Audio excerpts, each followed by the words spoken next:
New York's classic rock, Q1043. And we are back with Tommy Oliver and a documentary, whoa, that really plays like a movie, just an absolute regular movie. 40 Years a Prisoner, which you can now see on HBO and HBO Max. And it chronicles one of the most controversial shootouts in American history. It happened in 1978 in Philadelphia. I had just moved out of Philadelphia a few years before and had lived in that neighborhood in West Philly where all this went down. So this concerned the police raid on a radical back to nature group, really very cultish group called Move. And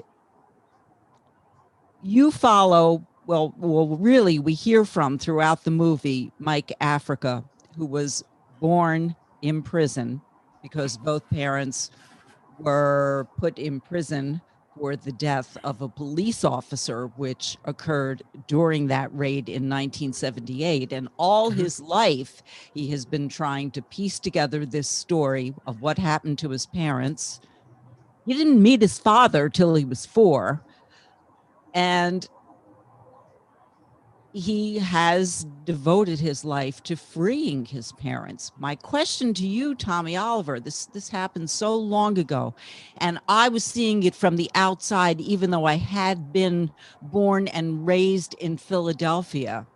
But I had only really been hearing the police version of the story that then, because I was in New York, and in subsequent years I never really knew much about Move and what happened. But why did this fascinate you to the point that this became your passion?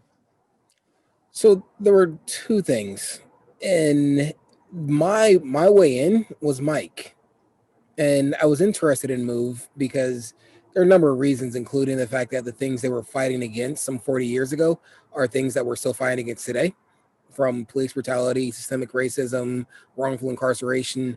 But Mike and his journey, both the actual journey and the emotional journey to get them out, was something that I connected with. And in order to really understand his journey, his process, I had to understand what happened. And Oh, so that did you was, know him? Did you know I him didn't, personally? Oh, I but didn't. I mean, so how did this all start for you? It started with, I'm a research junkie, and growing up in Philly, I heard about Move, but didn't really hear about Move. I didn't know much about what they were, who they were, what happened, and I'm younger than you, so like I didn't even see stuff on the news. I just sort of heard about stuff, and at some point, I just started to. I read a book, then I read another book, then I read another book, and I just went down the rabbit hole. And the more I learned, the more I realized that there was still so much that hadn't been appropriately talked about or explored, and there were so many missing perspectives.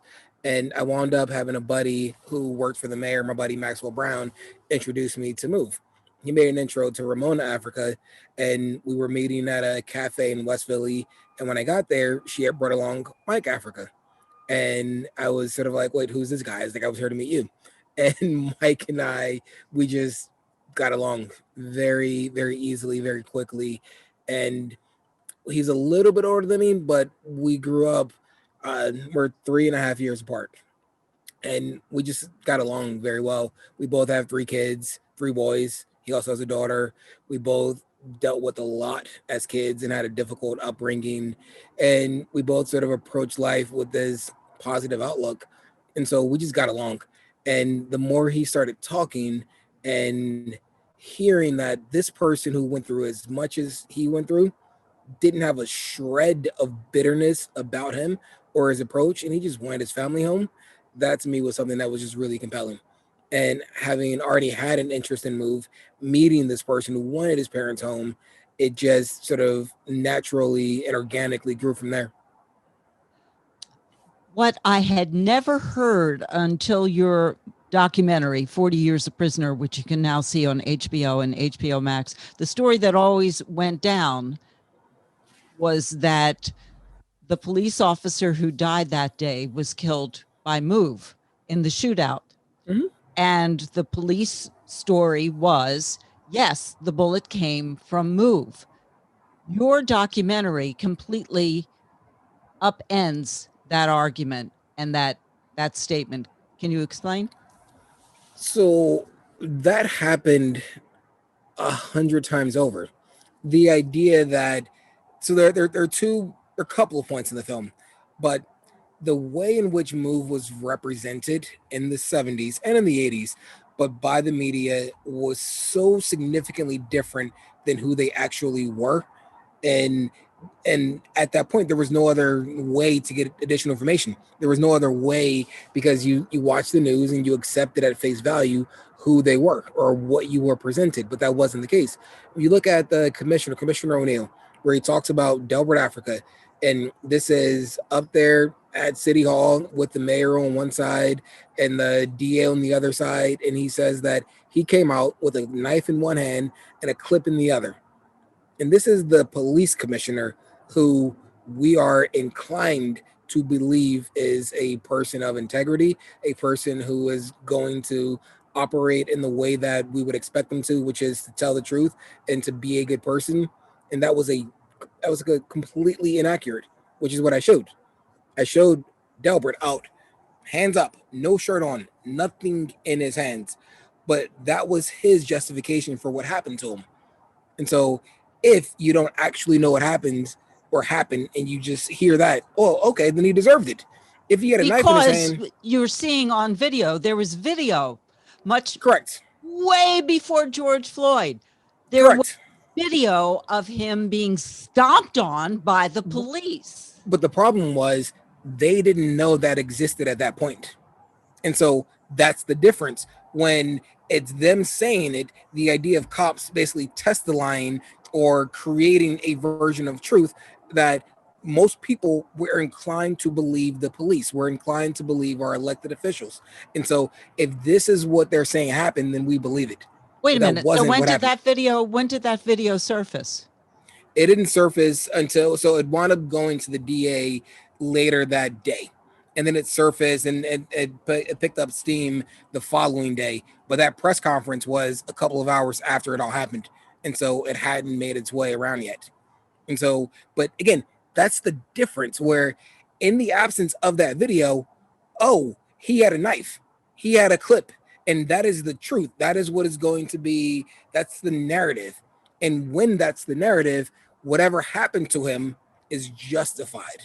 But that's only one piece of the puzzle, because That's only one piece. the And biggest so, piece of the puzzle is how many people served 40 years in prison for the murder of a police officer.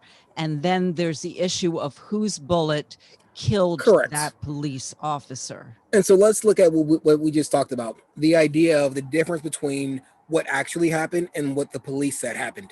And so, worlds apart. In the case of the bullet, in the case of James Ram's death, there is no video proving or disproving what actually happened. And so, what happens? Sort of like the idea of you have this police commissioner telling you one thing and you believe him. Oh, wait, the evidence comes out that is clear as day and contradicts him. Oh, now he misspoke or whatever it was. But in the absence of that, which is what happened with the bullet, also take into account that they literally destroyed, they razed the house where this all happened hours after, then how do you disprove that? Well, if you don't, then guess what? The system, you say the idea of these 9 people being sentenced to 3,200 years as a crazy thing. Well, that's actually the system functioning exactly as it was designed to function. But now That's not, everyone is out of prison. so 2 of them died in prison. And then it took 40 years, and in some cases 42 years, for them to get out. And then one of them, Delbert Africa, he got out in January of this year and then passed away 5.5 months later after spending 42 years in prison. Was there ever an official statement made in Philadelphia by authorities that the bullet did not come, that it was friendly fire that killed this officer? It was a mess. It was such a mess. There were there were so many inaccuracies. There were so many complicated factors, including the fact that at some point during the trial, and I touch on this very briefly in the film, where the trajectory of the bullet was changed in court. And so it was given from the coroner one way. And so the bullet was going down and behind. And then in court, they said, oh, that was the wrong way. It was going the other way. And the judge allowed it. And so you had a coroner whose job it is to determine trajectories and such, or at least in understanding the body and where things entered. Yet during the trial, a lawyer decides that it was another way, and oh, I guess it was a clerical error, and they accept it. But And this has so never been officially determined then. no, Officially. Right. no, and evidence disappeared, and there were just so many things, and so you could go on and on and on, and I could have, without exaggerating, this could have been easily a 6-part series, and you could spend 2 hours dissecting the details of that day, and still not cover all of it. I'm speaking with Tommy Oliver. His documentary, 40 Years a Prisoner, is on HBO, also HBO Max, and it chronicles one of the most controversial shootouts in American history. It was the 78 Philly police raid on the radical group called MOVE. The raid by the Philadelphia Police Department resulted in the death of a police officer. And how many members of MOVE spent 40 years in prison? Well, So outside of those who died, how many? nine were convicted and sentenced to 30 to 100 years. 2 of them died in prison, and the other 7 wound up spending 39 and 3/4 to 42 and a half years. What does, first of all, does MOVE still exist? Move does exist, but it's different today. It's not as much an organization as it is a set of shared beliefs amongst a group of people in Philly. And how would you describe what MOVE stood for back then in the 70s? It was very much about life and respecting life and air and water and eschewing technology and trying to be just folks who treated people from a place of love.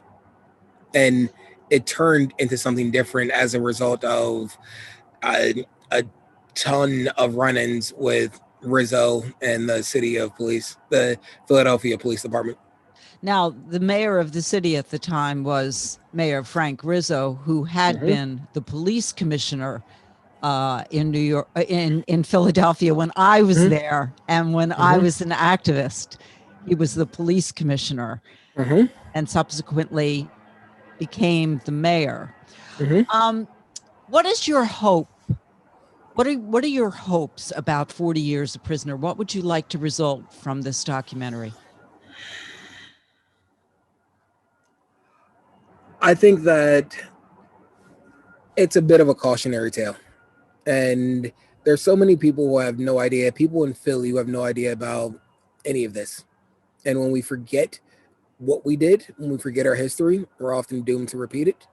And I was talking to Mike earlier, and he talked about how the idea of the timeliness of this film has come up again and again. And it's a bit of a weird thing because cut to 10 years ago, it would have been timely. Cut to 5 years ago, it would have been timely. Cut to 3 years ago, it would have been timely. Cut to 5 years from now, it still may be timely. Cut to 10 years from now, it still may be timely. And that's a problem. And so it's, we need to do better. And I love Philly, but Philly needs to do better. And if we only sweep our mistakes, our ways of operating under the rug, and we don't actually deal with them, and we just slap a band-aid on it, then how are we to be surprised when we don't actually improve? And so there's so many things that need to be addressed. There's so many things that we need to really do better at. And so I hope that there's a conversation and that people know that there's so much more that needs to happen because, again, these things happened 40 years ago. Yet it feels like it could have happened 40 minutes ago. And so how well do we said. not do another 40 years and then be like, oh, yeah, well, I don't know.